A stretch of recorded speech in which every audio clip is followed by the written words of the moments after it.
Alors en manchette aujourd'hui, bonification du Fonds d'aide et de relance régionale et une adolescente de Saint-Charles-Borromée activement recherchée.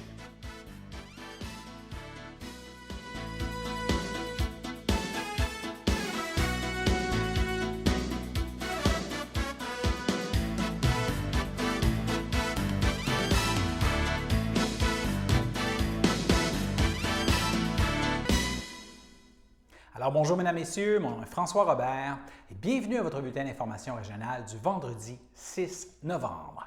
On débute en économie avec la bonification du Fonds d'aide et de relance régionale mis en place par le gouvernement fédéral pour aider les petites entreprises à traverser la crise de la COVID-19.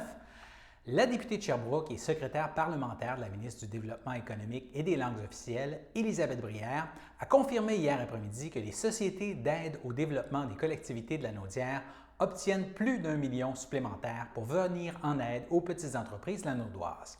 Alors, près de chez nous, cela signifie que la Société d'aide au développement des collectivités d'Autrey-Joliette reçoit un montant supplémentaire d'un peu plus de 352 000 $ de développement économique du Canada. On peut d'ailleurs voir Mme Brière à l'écran. Dans la première phase du programme dans la Naudière, soit du 1er juin au 31 août, il y a plus de 3 143 000 $ qui ont été versés à 143 entreprises et 11 projets collectifs.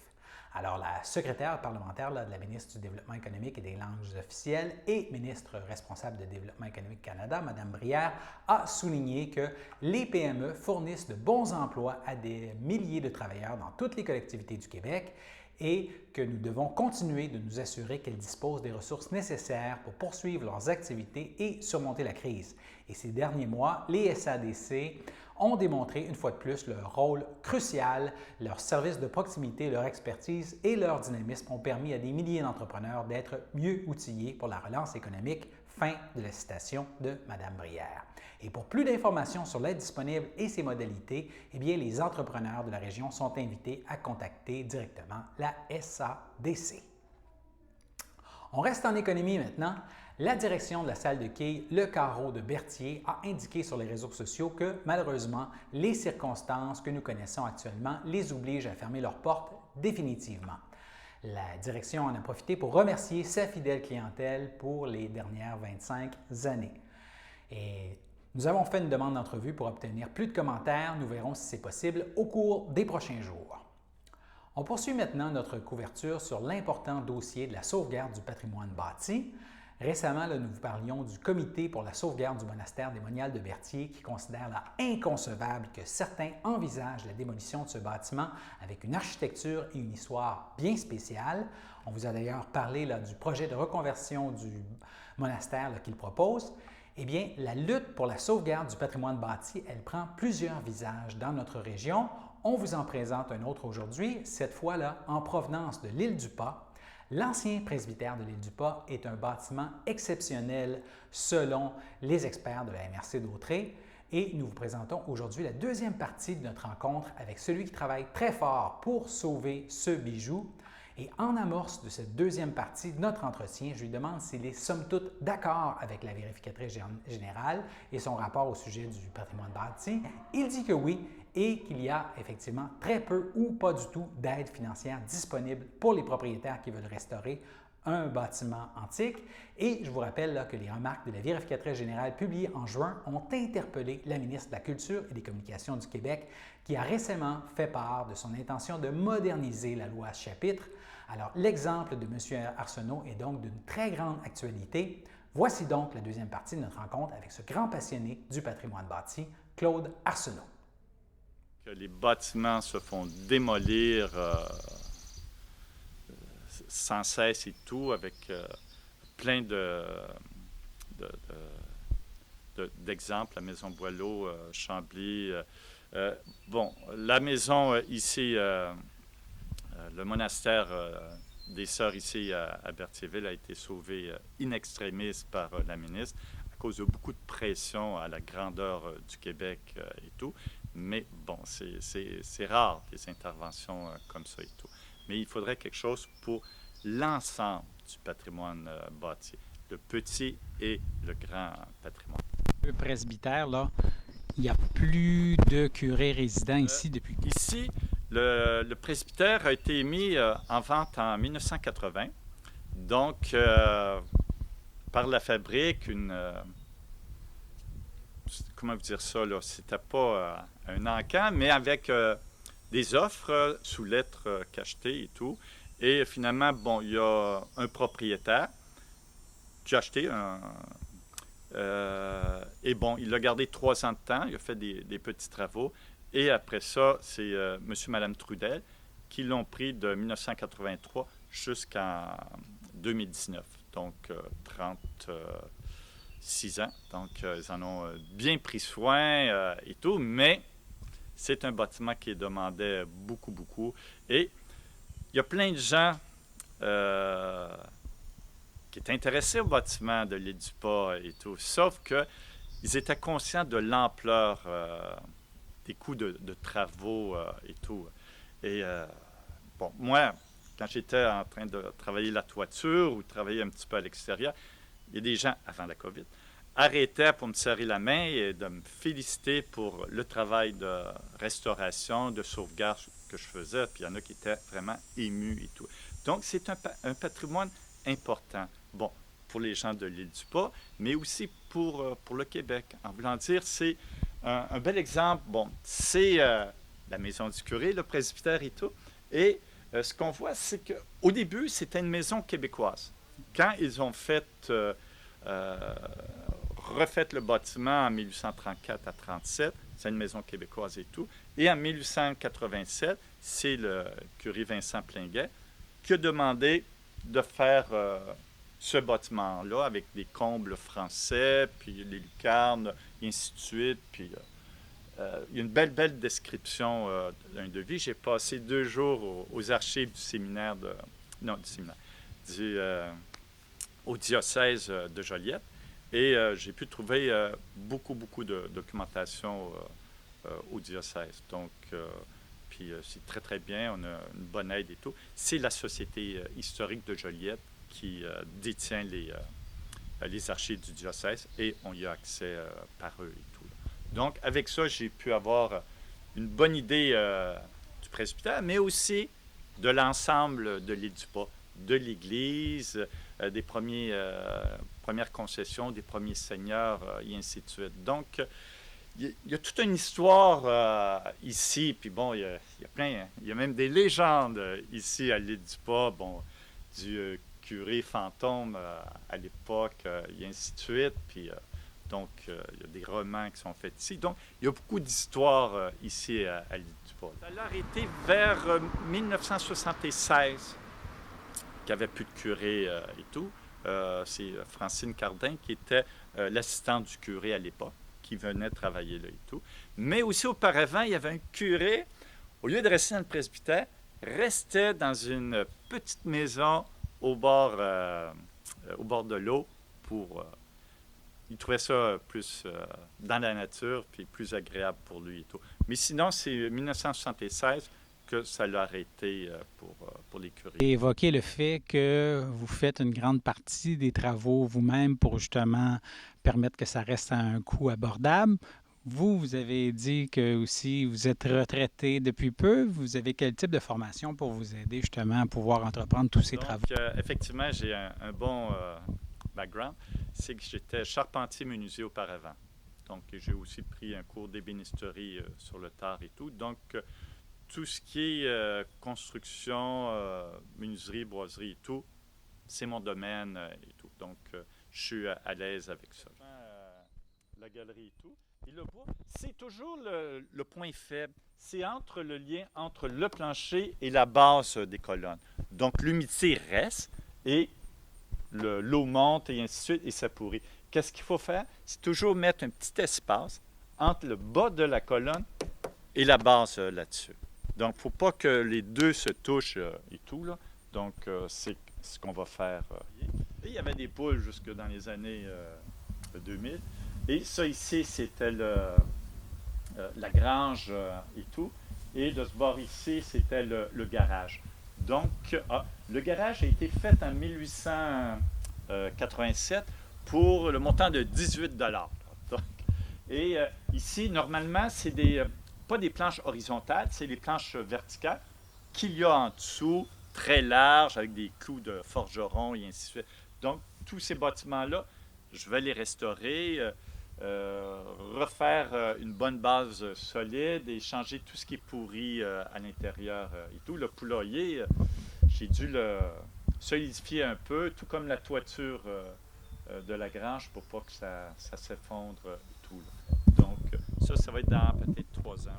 Bon, l'an dernier, l'été dernier, j'ai refait la mansarde arrière avec toutes les lucarnes. Donc, toutes les moulures, les rosaces et tout ont dû être changées parce que c'était complètement pourri. Et une petite histoire pour la cuisine d'été, la rallonge et tout, c'est le curé Vincent Plinguet. Ça, c'est en 1863, quand il est arrivé. Il a fait venir sa nièce, qui était sa bonne, c'est le terme qu'ils employaient à l'époque, et de mémoire orale, nulle part on a ça dans les écrits, et c'est plusieurs anciens qui m'ont dit ça, c'est que quand le curé a dit qu'il voulait faire venir sa nièce, les paroissiens ont dit pas une femme avec un curé et tout. Qu'est-ce qu'ils ont fait alors? C'est construit la cuisine d'été, séparée avec la chambre à l'intérieur au 2e étage pour la bonne. Il y avait un escalier intérieur et tout. Donc, pas de porte entre la chambre de la bonne et l'étage du curé, mais par contre, dans la cuisine d'été, une porte entre la cuisine du curé et la cuisine d'été. Là. Alors, vous voyez un bâtiment très riche d'histoire. Et finalement, là, dans cette dernière partie de l'entrevue, Claude Arsenault nous donne un aperçu de ce que peut impliquer une telle restauration là, à l'intérieur. Pour donner un exemple de la restauration intérieure, ici, devant l'âtre que l'on voit, il y avait 3 couches de murs successifs. Donc, ça, c'est sans parler du crépi qu'il y avait par-dessus, qui est un mélange de chaux et de sable, et qui était peinturé rose. Donc, il y avait 3 divisions, et le mur venait jusqu'ici. Donc, il y avait une perte quand même de ça, d'espace et tout. Et on savait qu'il y avait une cheminée, parce qu'à l'époque, c'était toujours 2 cheminées à l'opposé. Et on voyait aussi la base de la cheminée en haut sur la toiture. Là. Donc, c'est pour dire que c'était pas une surprise, mais c'était quelque chose qu'on était trouvé agréable à voir et tout. Et qu'est-ce qu'on va faire? C'est que j'ai quand même eu 2 semaines pour retirer tout ça et 1 tonne de crépi par-dessus et nettoyer les joints, refaire les joints à chaud et sable et tout. Et on va le laisser comme ça apparent. Ça va, même si à l'époque, ce n'était pas comme ça, ça va montrer le travail des artisans, des maçons à l'époque, et ainsi de suite. Puis ça va lui donner plus d'âme à la maison et tout. Là. Alors, vous l'aurez compris, M. Arsenault est parmi les nombreuses personnes dans la région qui ont bien hâte de voir plus en détail de quoi en relève la modernisation de la loi sur le patrimoine bâti par la ministre de la Culture et des Communications, une modernisation qui est annoncée pour très bientôt. Maintenant, si on regarde un peu le nouveau portrait de la situation pandémique au Québec, 5 décès survenus dans les dernières 24 heures se rajoutent aujourd'hui au bilan depuis le début de la crise.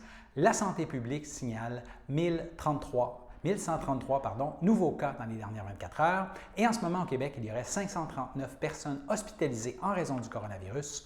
De ce nombre, 77 se retrouvent aux soins intensifs. Et dans la Naudière, le dernier bilan fait état de 104 nouveaux cas positifs dans les dernières 24 heures. Si on regarde un peu par MRC, de quoi ça peut avoir l'air là, pour ce qui est des cas actifs, la MRC d'Autrey a maintenant 101 cas actifs. La MRC de Matawini, 131 cas. MRC des Moulins, 126. MRC de Montcalm, 151.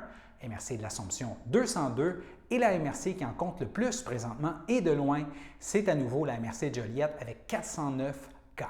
Le premier ministre Legault s'est de nouveau dit inquiet de la situation en Joliette en point de presse. On se rappelle qu'il avait aussi dit être très inquiet pour la région de Joliette en début de semaine. Et pour sa part, la députée de Joliette, Véronique Yvon, a souligné sur les réseaux sociaux que la MRC de Joliette est devenue un des endroits les plus durement touchés par la COVID.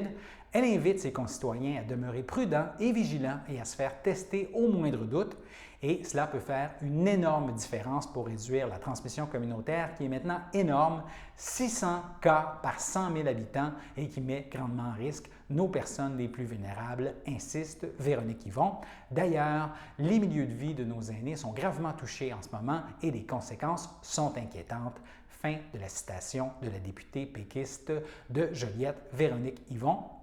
Cela dit, si vous avez des symptômes et voulez vous faire tester, la clinique de dépistage mobile sera au centre sportif de la Noraie les 10 et 11 novembre prochains.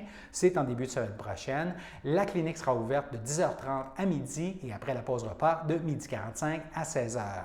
Le centre sportif de la Noraie est situé au 60 rue Louis-Joseph Doucet. Et si vous voulez vous faire tester plus rapidement, vous pouvez prendre rendez-vous en téléphonant au 1-877-644-4545 ou alors vous présenter à la clinique sans rendez-vous qui a récemment été aménagée au gymnase du centre hospitalier de la Naudière au 1000 boulevard Sainte-Anne à Saint-Charles-Borromée. Et à cet endroit, le dépistage est disponible 7 jours sur 7, de 8h à 20h. Il s'agit de se présenter avec son masque et sa carte d'assurance maladie. Cela dit, nous passons maintenant à notre première pause. Bonjour tout le monde, ici Marcel Puffal pour le Marcel Show, une émission de variété bientôt sur CTRB, une production de Sylvain Paul et une réalisation de Michael Chevrette. Ne laisse pas passer la chance d'être aimé, le cœur devient moins lourd quand on est en amour. Le samedi matin, dès 9h30, nos téléspectateurs sont invités au Super Bingo télévisé diffusé de nos studios de Berthierville. Depuis maintenant une vingtaine d'années, plusieurs adeptes de la télévision régionale se sont partagés un montant de 600 $ disponible chaque semaine lors de cette joute de bingo télévisé. Un animateur et 3 bénévoles se succèdent à la caméra dans le but de vous faire passer une petite heure agréable et payante le samedi matin.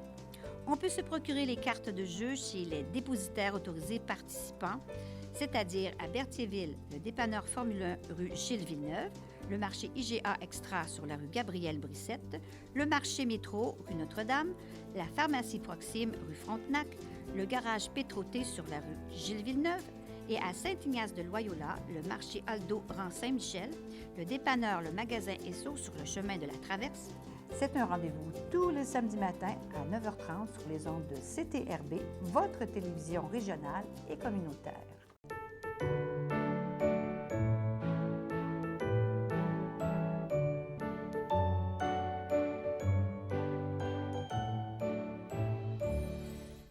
Alors, au chapitre des anniversaires pour ce vendredi 6 novembre, la FADOC de l'Île-du-Pas souhaite un joyeux anniversaire à Raymond Courchaine, alors que l'Association des personnes handicapées du secteur Berthier souhaite un anniversaire rempli de bonheur à Chantal Martel, tandis que l'équipe du Centre d'action bénévole d'Autrey souligne l'anniversaire aujourd'hui de Gilles Bilodeau.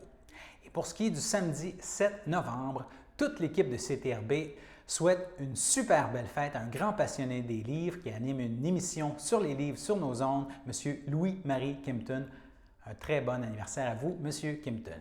Et finalement, pour le dimanche 8 novembre, la FADOC de l'Île-du-Pas souhaite un joyeux anniversaire à Yvette Coutu et Sylvie Vigé, alors que l'Association des personnes handicapées du secteur Berthier souhaite un anniversaire rempli de joie à Christelle Fecteau-Richard. Et l'équipe du Centre d'action bénévole d'Autrey souligne l'anniversaire de Ginette Marion. Alors, c'était les anniversaires pour aujourd'hui et la fin de semaine à venir. Judiciaire maintenant, la Sûreté du Québec demande l'aide du public pour retrouver une adolescente, Aglaé Pilon, 17 ans, de Saint-Charles-Borromée.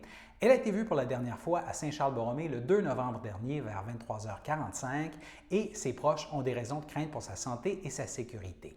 La jeune fille, dont on peut voir 2 photos défilées à l'écran, mesure 1,63 m, ou si vous préférez 5 pieds 4 pouces. Elle pèse environ 54 kg ou 119 livres et elle a les cheveux et les yeux bruns.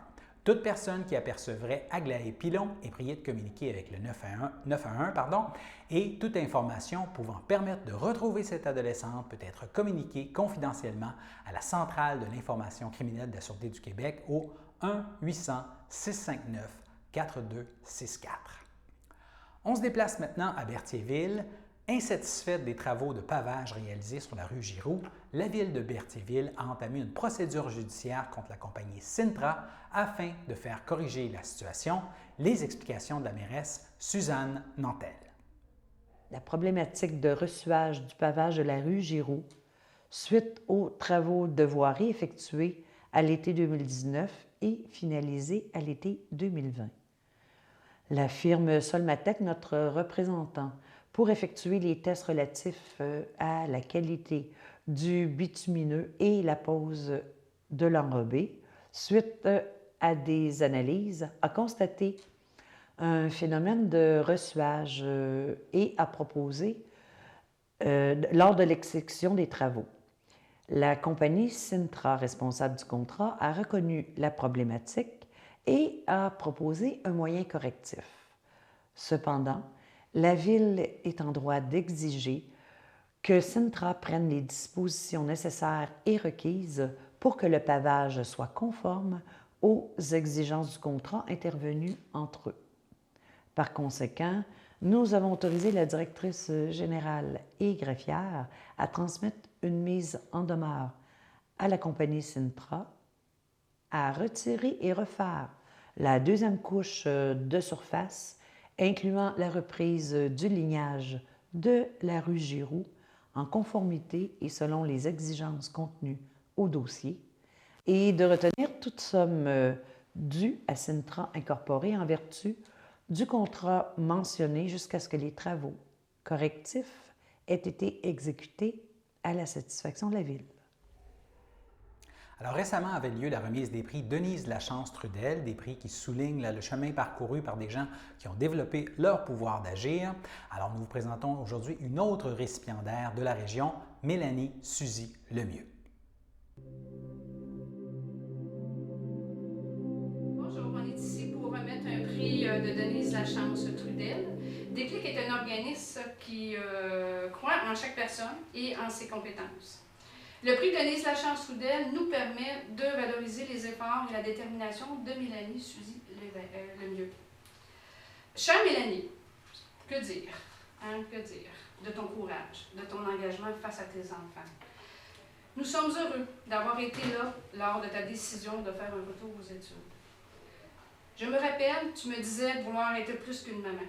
Tu voulais une carrière, tu voulais une profession. Depuis l'année dernière, tu as décidé que pour avancer, tu devais retourner aux études. Alors, tu as décidé de t'inscrire au Cégep de Joliette pour faire une technique et malgré la pandémie, tu poursuis tes études. Nous savons que tu rencontres plusieurs difficultés. Nous voulons souligner tes efforts et te remettre ce prix. Nous sommes très fiers de toi. Nous te félicitons et t'encourageons à poursuivre tes rêves et surtout, n'oublie pas que nous croyons en toi et que nous serons toujours là pour toi. Mélanie, Déclic est fière de te remettre le prix Denise Lachance-Trudel en signe de reconnaissance pour ton épanouissement et ton implication. Toute l'équipe de Déclic te remercie et te félicite.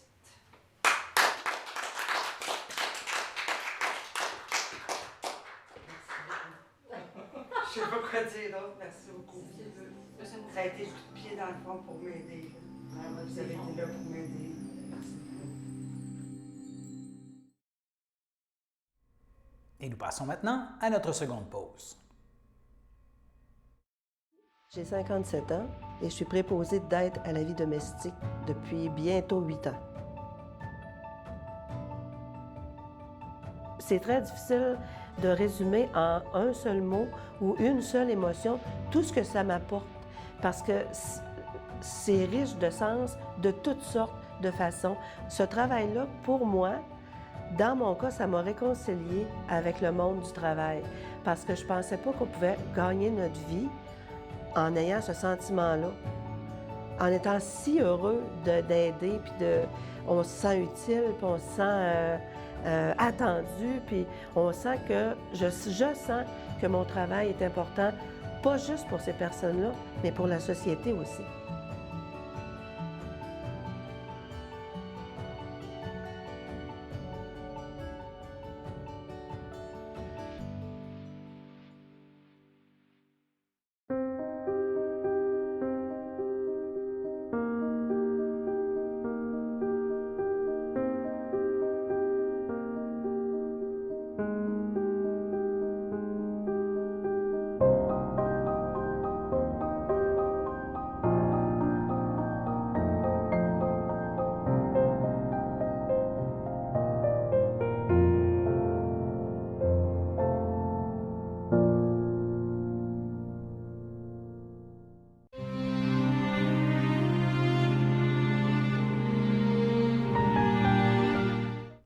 Au CHDL de Saint-Charles-Borromée, le 27 octobre, à l'âge de 69 ans, est décédé M. Michel Brûlé, époux de Francine Tucker, demeurant à la Visitation de l'île du Pas.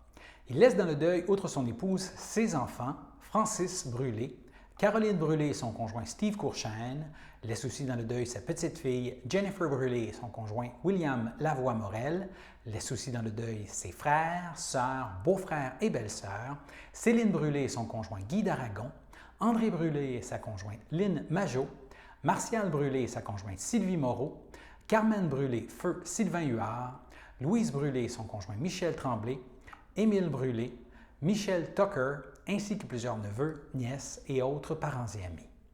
Et la famille accueillera parents et amis au complexe funéraire Efterio du 741 rue Notre-Dame à Berthierville le samedi 14 novembre dès midi et suivra une liturgie à la chapelle du complexe à compter de 14h30.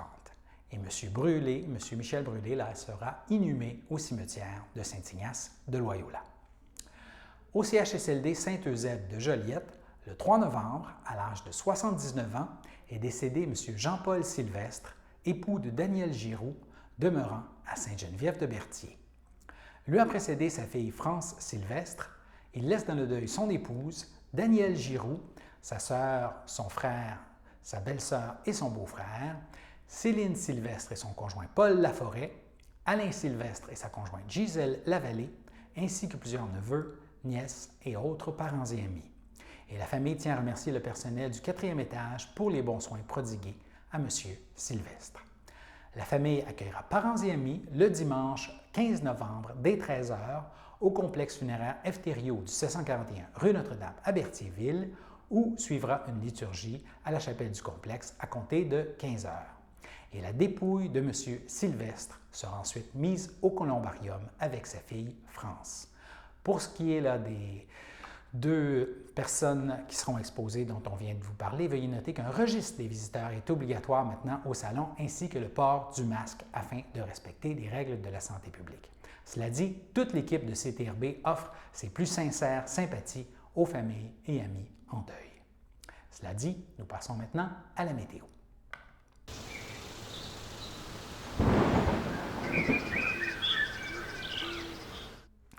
Alors, vendredi soir, ciel variable et 12 degrés. Dans la nuit de vendredi à samedi, le ciel demeure variable avec un mercure prévu de 6. Samedi matin, ensoleillé avec passage nuageux et 7 degrés Celsius. Mais samedi après-midi, ciel variable et un beau 15 degrés. Samedi soir, ciel variable et quand même encore doux en soirée avec 11 degrés.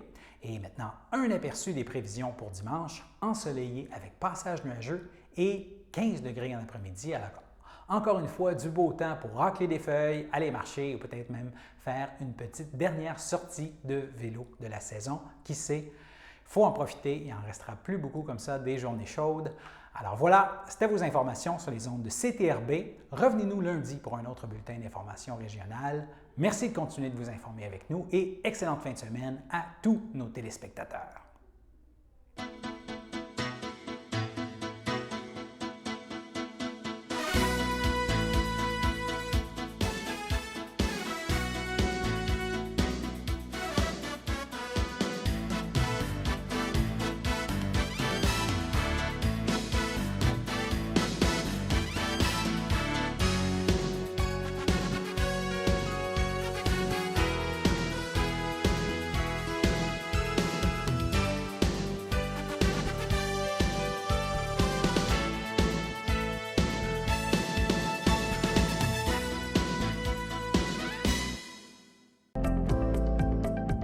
Les télévisions communautaires autonomes du Québec, ce sont les télévisions les plus importantes parce qu'elles sont proches de la communauté.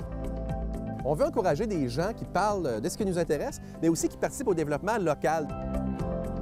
Mais c'est fini le temps là, où on allait lire une affaire qui a été écrite avant hier au bout du monde. Non! Tu veux savoir ce qui se passe chez vous? Bien, ma télé préférée, c'est la télé autonome communautaire. C'est ici que ça se passe.